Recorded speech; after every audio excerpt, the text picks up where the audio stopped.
4 of RELS357, The End of the World. I'm looking today at the background of the books of Ezekiel and Daniel from the Hebrew Bible, or in the Christian Church, the Old Testament. To begin, I need to emphasize the importance of the Babylonian exile in 586 before the Common Era for the history of ancient Israel. The Babylonian exile was when the Babylonians came into Israel. They destroyed Jerusalem, they destroyed the temple, and they took away the king of Israel. So the background story to that is the first temple in Israel was constructed around 1000 before the Common Era by King Solomon, the son of David, after King David conquered Jerusalem and made it the capital of ancient Israel. So this was definitely the high point of Israelite history, where they had a king, which really is a Messiah, an anointed one, as well as a capital that the king ruled from. And so you have essentially Jews ruling Jews. And after 586, this did not happen again until really the 20th century, with some significant changes, but that reconstitution of Jewish people governing Jewish people is part of what we are studying in this class on the end times. At any rate, let's go back to 586. So Jerusalem was destroyed by the Babylonians in that year. There was no more messianic king, and it's important to note that in the second book of Samuel of the Hebrew Bible, chapter 7, God says, "I am making a covenant with you, David, and your descendants forever." So the first thing is a crisis of this promise that we read about in the Bible. The second is the promised land to Abraham, which you read about in the book of Genesis, particularly chapter 12, and that there's a temple. There's no more temple, and the temple, according to the first book of Samuel, chapter 9, was a place where God would dwell on earth. So this second temple comes after the Babylonian exile in 515. And this is really interesting because it relates to some of the conversation over Cyrus that's returning today, this pagan ruler who was called also an anointed one, or Messiah.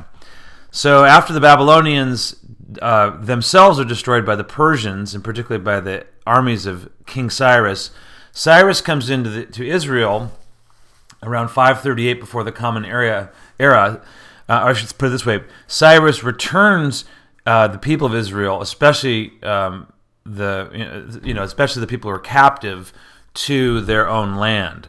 And you can see in this a replica of this second temple that was built. This is actually a model in Jerusalem today.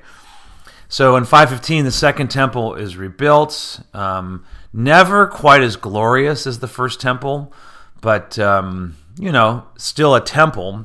A temple, it must be said, where there is worship and sacrifice of animals, or worship through the sacrifice of animals, but there's never this messianic king again on the throne for Israel. All right, then in 331 before the Common Era, there's a Greek or Hellenistic period that begins with Alexander the Great's conquests. Again, another running over and overruling. This is something you see in the book of Daniel. And then this is when, as one example, the Greek translation of the Jewish scriptures happens, which is called the Septuagint, or the 70, because according to the story, 70 translators worked together and came up with exactly the same translation, which, as a person who studied languages, would be miraculous. Then in December 167 before the Common Era, the Syrian Empire, the king of the Syrian Empire, Antiochus Epiphanes, enters and desecrates this temple.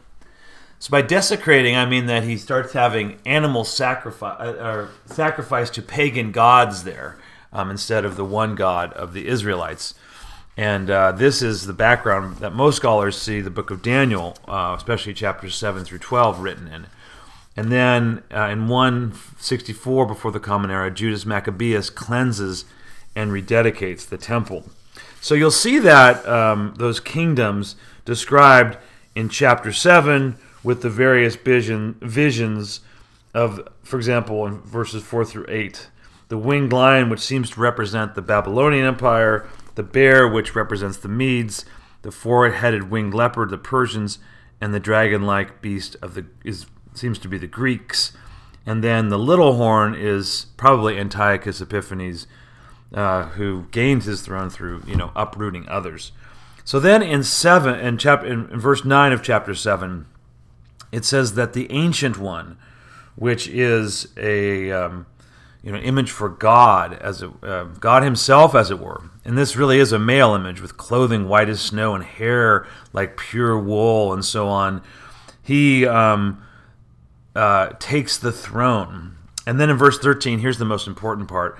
I saw one like a son of man coming with the clouds of heaven, and he came to the Ancient One and was presented before him. To him was given dominion and glory and kingship, that all peoples, nations, and languages should serve him. His dominion is an everlasting dominion that shall not pass away, and his kingship will never end. So here we have this apocalyptic thought, which often arises during times of persecution. And here it looks like there's this final dominion, which then Christian interpreters say is fulfilled in Jesus Christ. So when you have apocalypses, these come out of this period, which mean, as I said before, an unveiling of divine secrets, usually described by two worlds or two ages that are in conflict, and they're describing this through veiled symbols, like you saw, these different beasts, etc. So it's a form of literature that we've already been looking at, and as you know, it's particularly a form of literature, not just prophetic literature, but apocalyptic literature is in the Christian Bible in Daniel 7 through 12, which is also therefore in the Hebrew Bible, but then in the New Testament, Mark 13 and the book of Revelation.